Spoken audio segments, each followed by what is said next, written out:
ሰላም ጤና ይስጥልን ክቡራንና ክቡራት የኦርቶፒያ ሚዲያ ተከታታዮች፣ በየዕለቱ ትኩስና ወቅታዊ ዓለም አቀፍ የፖለቲካና ቢዝነስ ፈጠራና ቴክኖሎጂ፣ ሃይማኖታዊ ኩነቶችን፣ መዝናኛ እንዲሁም ታሪካዊ ክንዋኔዎችንና ዜናዎችን እናቀርባለን። በየጊዜው አዳዲስ መረጃዎችን ለመከታተል ቀድመው እንዲደርሶ ሳብስክራይብ እንዲያደርጉ በመጠቆም መረጃዎቹ ለወዳጅ ዘመዶ እንዲደርስ ሼር ያድርጉ። ቪዲዮውንም ላይክ እንዲሁም መጋቢ አስተያየቶን እንዲያስቀምጡልን በማለት ዛሬ እጅግ በርካታ ልብን በደስታ የሚሞሉ ግን ደግሞ በሌላ በኩል በሀገር ውስጥና በዓለም አቀፍ መድረክ የተከሰቱ አንገብጋቢና አስደንጋጭ ወቅታዊ ጉዳዮችን ይዘንላችሁ ቀርበናል።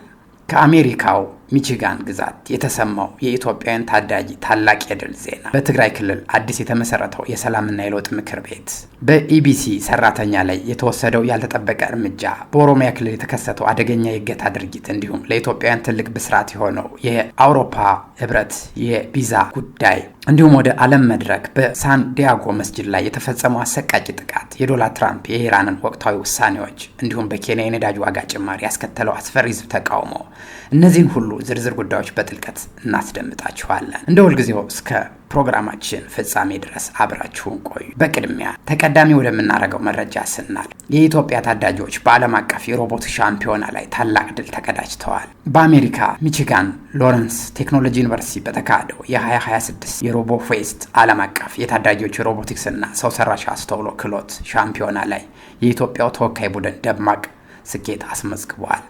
ለመላው የሀገራችን ህዝብ ትልቅ ኩራት ነው። ይህ ውድድር ቀላል አልነበረም። ታዳጊዎችን እንደ ታይዋን፣ ደቡብ አፍሪካና ቻይና ካሉ በቴክኖሎጂ እጅግ የበለጸጉ 39 ሀገራት ከተውጣጡና በዓለም አቀፍ ዙሪያ ከተወዳደሩ 738 ብርቱ ቡድኖች ጋር ነው ፊት ለፊት ተፋልመው ይህንን ድል ያስጨበጡን። የውጤቱን ዝርዝር ስንመለከት በህክምናና ሮቦቲክስ የህዝብ ምርጫ አንደኛ ደረጃ በመሆን በህክምናና በሮቦቲክስ ዋና የውድድር ክፍል 5ኛ ደረጃ በመሆን በፈጠራ ስራ ማሳያ ዘርፍ ደግሞ 6ኛ ደረጃ በመሆን ድልን ተቀዳጅተዋል። ይህ ስኬት በአጋጣሚ የመጣ አይደለም። ከመመዝገቡም ከአንድ ወር በፊት በግሪክ በተካሄደው ዓለም አቀፍ የኖዋን ሮቦቲክስ ሻምፒዮና ላይ ሌላው የኢትዮጵያ የታዳጊ ቡድን 2ኛ ደረጃ ይዞ ማጠናቀቁ ይታወሳል።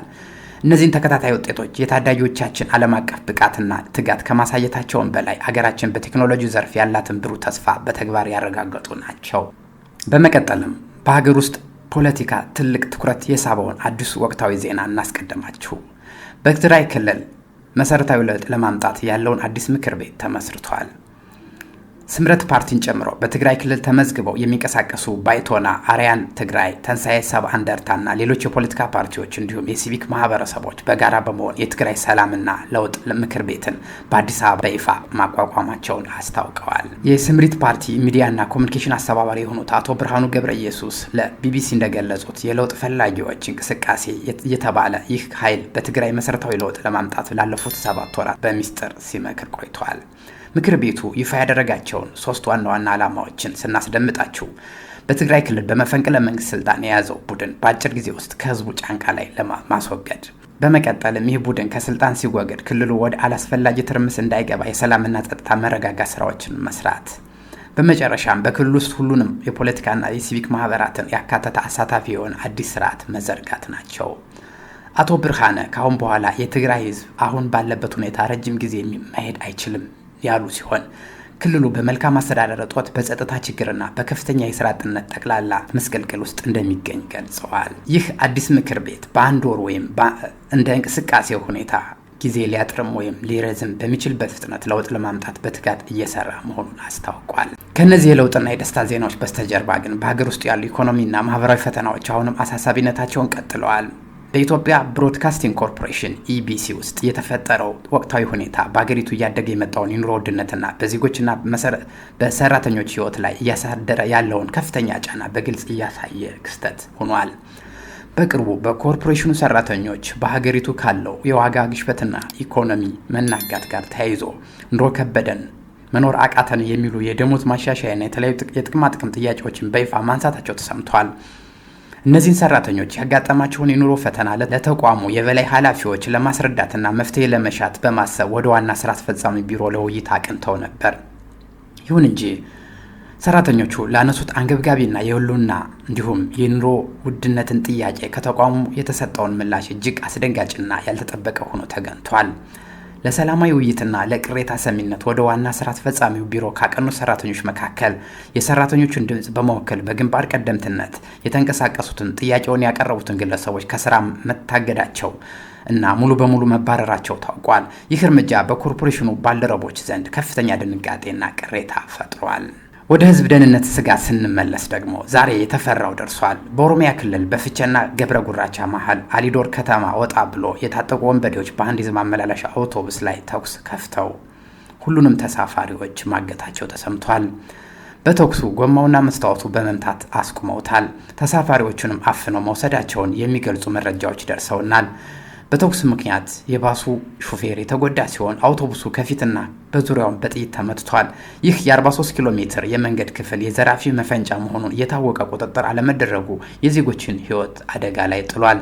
ይህ በእንዲህ እንዳለ ዓለም አቀፍ የጸረ ስቃይ ድርጅት ይፋ ባደረገው የ2025 የዓለም ስቃይ መረጃ ጠቋሚ ሪፖርት መሰረት ኢትዮጵያ በስቃይና በኢሰብአዊ አያያዝ ረገድ በዓለም ላይ ከፍተኛ ስጋት ካለባቸው ሀገራት መካከል አንዷ ሆና ተመድባለች። ድርጅቱ ለዚህ ዋነኛ ምክንያት ያላቸውን ሲዘረዝር በሀገሪቱ የተለያዩ አካባቢዎች የሚስተዋሉ ግጭቶች፣ ያለ ህግ አግባብ የሚፈጸሙ እስራቶች እና ደካማ የሆነ ክልከላዎችና የወንጀል ተጠያቂነትን በሰፊው አለመኖር መሆናቸውን ገልጿል።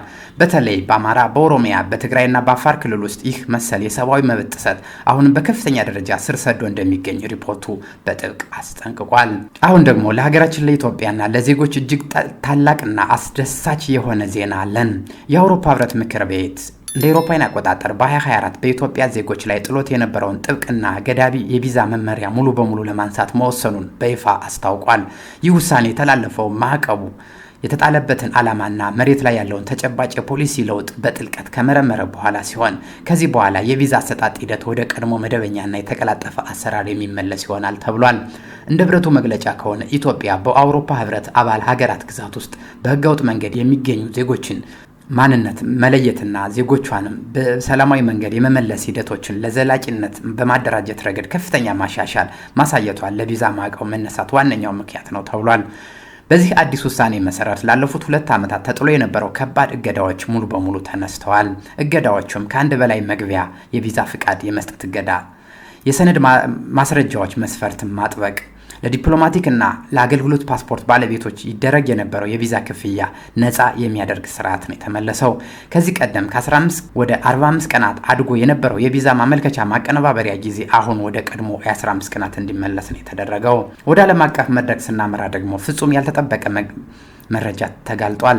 ታዋቂው የአሜሪካ ጋዜጣ ኒውዮርክ ታይምስ እንደዘገበው የእስራኤል የደህንነትና የሰላም አካላት በጦርነቱ መጀመሪያ ላይ የኢራንን መንግስት ሙሉ በሙሉ ለመገልበጥ እጅግ አስገራሚ ሚስጥራዊ እቅድ አውጥተው እንደነበረ አጋልጧል። እንደ ዘገባው ከሆነ እስራኤልና አሜሪካ በጦርነቱ መጀመሪያ ላይ የኢራኑን የበላይ መሪ አያቱላ አሊ ካማኒን እና ሌሎችን ከፍተኛ የሀገሪቱን ባለስልጣናት በደህንነት ኦፕሬሽን በመግደል በምትካቸው የቀድሞውን አወዛጋቢ ፕሬዚዳንት መሐመድ አህመዲነጃድን አዲስ የኢራን መሪ አድርጎ መሾም የሚል ነበር። መሐመድ አህመዲነጃድ ከዚህ ቀደም እስራኤል ከዓለም ካርታ ላይ መጥፋት አለባት በሚል እጅግ ጠንካራ ንግግሮቹ የሚታወቅ ቢሆንም ከቅርብ ዓመታት ወዲህ ግን ከኢራኑ መንግስት ጋር ጠንከር ያለ የፖለቲካ ቅራኔ ውስጥ ገብተው በቁም እስረኝነት ላይ ይገኙ ስለነበረ እስራኤል እሱን እንደ አማራጭ መሪ በመጠቀም የቴህራንን ስልጣን ለመቆጣጠር ሚስጥራዊ ምክክር አድርጋበት እንደነበረ ነው የተሰማው። ነገር ግን ይህ እቅድ ሳይሳካ ቀርቷል። ምክንያቱም ደግሞ አህመዲነጃድ በቴህራን ከነበረበት የቁም እስራት ለማምለጥ ሲሞክር በእስራኤል የአየር ድብደባ ሳቢያ በደረሰበት ጉዳት መቁሰሉና ከዚያም ጊዜ ጀምሮ በአደባባይ አለመታየቱ እንደሆነም ተገልጿል። በሌላ በኩል ፕሬዚዳንት ዶናልድ ትራምፕ ለማክሰኞ ዕለት ታቅዶ የነበረውና በኢራን ላይ ሊሰነዘር የነበረው መጠነ ሰፊ ወታደራዊ ጥቃት በድንገት እንዲሰረዝ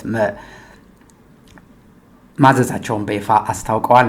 ፕሬዚዳንቱ ይህን ውሳኔ ያስተላለፉት የኳታር፣ የሳውዲ አረቢያና የተባበሩት አረብ ኤሚሬትስ መሪዎች ባቀረቡላቸው አስቸኳይ የዲፕሎማሲ ጥያቄ መሰረት መሆኑን የተገለጸው። ይሁን እንጂ ውጥረቱ ሙሉ በሙሉ አልበረደም። የየመን ታጣቂ ኃይሎች በቀይ ባህር ላይ ሌላ አደገኛ የአሜሪካ MQ-9 የተሰኘውና ዋጋው እስከ $30 ሚሊዮን የሚጠጋ ድሮን መትተው መጣላቸውን አስታውቀዋል። ቴህራንም ዝምታዋን አልመረጠችም። ከኢራን ወታደራዊ አካላት የተሰማው ማስጠንቀቂያ እንደሚያሳየው አሜሪካ በኢራን ላይ ሁለተኛ ዙር ወታደራዊ ዘመቻዎችን የምትጀምር ከሆነ ቴህራን ግጭቱን ወደ ባብ አል ማደብ የባህር ወሽመጥ ባብ አል-ማንደብ የባህር ወሽመጥ ልታሰፋ እንደምትችል አስታውቃለች። በቀይ ባህርና በኤደን ባህረ ሰላጤ መካከል የሚገኘው የባብ አል-ማንደብ የባህር ወሽመጥ ከዓለም እጅጉን ወሳኝ ከሆኑ የባህር ንግድ መስመሮች አንዱ በመሆኑ እነዚህን አካባቢዎች የሚፈጠር ማንኛውም ግጭት ለዓለም አቀፍ የንግድ መርከብ ትልቅ ስጋት እንደሚሆን አይቀሬ ነው ተብሏል። ወደ ሌላ መረጃ ስናልፍ በካሊፎርኒያ ግዛት ሳንዲያጎ በሚገኘው ትልቁ መስጊድ የሳንዲያጎ እስላማዊ ማዕከል ላይ የተከሰተውና የ3 ሰዎችን ሕይወት የቀጠፈው አስደንጋጭ የተኩስ ጥቃት የዓለምን ማህበረሰብ ማስቆጣቱን እናስደምጣችኋለን። ፖሊስ ድርጊቱን የጥላቻ ወንጀል ሲል ፈርጆታል። ጥቃቱ የተሰነዘረው የ17 ዓመትና የ18 ዓመት ታዳጊ ወጣቶች ሲሆኑ ሁለቱም ከድርጊቱ በኋላ ከመስጂዱ ብዙም በማይርቅ መንገድ ላይ በቆመ መኪና ውስጥ ራሳቸውን በጥይት አጥፍተው ሞተው ተገኝተዋል። ፖሊስ ባደረገው ምርመራ መሰረት ጥቃቱን ለመፈጸም ጥቅም ላይ ከዋሉት መሳሪያዎች አንዱ ላይ የጥላቻ ንግግሮች ተጽፈው የተገኙ ሲሆን በአንዱ ተጠርጣሪ ወላጅ ቤት ውስጥ ደግሞ ስለ ዘር የበላይነትና ኩራት የሚናገር የራስ ማጥፊያ ማስታወሻ ደብዳቤ ተገኝቷል። ይህ ክስተት በጥላቻ ላይ የተመሰረቱ ጽንፈኝነቶችን በዓለም ላይ ምን ያህል አደገኛ ደረጃ ላይ መድረሳቸውን የሚያሳይ ነው ተብሏል። ወደ ምስራቅ እስያ ስናመራ ዓለም አቀፍ የኃይል ሚዛን የሚቀይሩ ክስተቶች እየተመዘገቡ ነው። የሩሲያው ፕሬዝዳንት ቭላዲሚር ፑቲን ከቻይናዎቻቸው ጂንፒንግ ጋር ለመወያየት ቤጂንግ ገብተዋል። ፑቲን ታላቁ የህዝብ አዳራሽ ሲደርሱ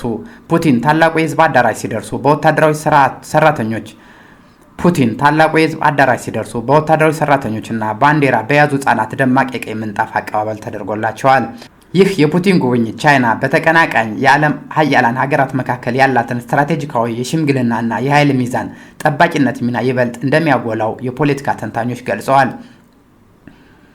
ፑቲን በቤጂንግ በተካሄደው ስብሰባ በቭላዲሚር ፑቲን በቤጂንግ በተካሄደው ስብሰባ ላይ ለጂ ጂንፒንግ እንደተናገሩት በሩሲያና በቻይና መካከል ያለው ግንኙነት ታሪክ ውስጥ ታይቶ የማይታወቅ ደረጃ ከፍተኛ ጥራት ላይ ደርሷል ብሏል። ፑቲን ይህን ግንኙነት ይበልጥ ለማጠንከር እስከ 50 ሚሊዮን ኩቢክ ሜትር የተፈጥሮ ጋዝ ለቻይና የሚደርስ አዲስ ቧንቧ መስመር ለመዘርጋት ከአጀንዳዎቻቸው ተቀዳሚ አድርገውታል። በመጨረሻም ወደ ጎረቤታችን ኬንያ ስናልፍ በኬንያ የነዳጅ ዋጋ ከፍተኛ ሁኔታ መጨመሩን ተከትሎ በተቀሰቀሰው ሀገር አቀፍ የተቃውሞና የህዝብ ትራንስፖርት አድማ 4 ሰዎች ሲገደሉ ከ30 በላይ የሚሆኑ ደግሞ በአካል ጉዳት ደርሶባቸዋል። በዋና ከተማው ናይሮቢ ተቃዋሚዎች ጎማዎችን በማቃጠል ወደ ከተማው የሚያስገቡ ቁልፍ መንገዶችን የዘጉ ሲሆን ፖሊሱም ሰልፈኞችን ለመበተን አስለቃሽ ጭስ ተጠቅመዋል። በጤና ዘርፍ ደግሞ በዲሞክራቲክ ሪፐብሊክ ኮንጎና በኡጋንዳ የኢቦላ ቫይረስ ስርጭት አሳሳቢነቱን ቀጥሏል። እስካሁን 513 ህሙማን መኖራቸው በዲሞክራቲክ ሪፐብሊክ ኮንጎ የተመዘገበ ሲሆን በኡጋንዳ የአንድ ሰው ህይወት ማለፉን ታውቋል። መቀመጫውን ለንደን ያደረገው የተላላፊ በሽታዎች ማዕከል ባወጣው ትንታኔ መሰረት አሁን በኢቦላ መያዛቸውን ያልታወቀ ህሙማን በብዛት እንዳሉም ጠቁሟል። ውድ ተመልካቾቻችን የዛሬው መርሃ ግብራችን እነዚህን አንገብጋቢ አገራዊና ዓለም አቀፍ ወቅታዊ ጉዳዮችን ያካተተ ነበረ። ታዳጊዎቻችን በሮቦቲክስ ያስመዘገቡት ድል ሁላችንም ቢያኮራንም በአገር ውስጥ በትግራይ ክልል የታየው አዲሱ የፖለቲካ እንቅስቃሴ የኑሮ ውድነትና የሰላም እጦት ስጋቶች አሁን ትልቅ ትኩረት የሚሹ መሆናቸውን ያሳያል። ቪዲዮውን ላይክ እና ሼር በማድረግ ለሌሎች እንዲደርስ አድርጉ። አዳዲስና ወቅታዊ መረጃዎች በፍጥነት እንዲደርሳችሁ ቻናላችን ሳብስክራይብ ማድረጋችሁን እንዳትረሱ። በቀጣይ ቪዲዮ እስከምንገናኝ ድረስ ቸር ቆዩ። ኦርቶጵያ የሁሉም ሚዲያ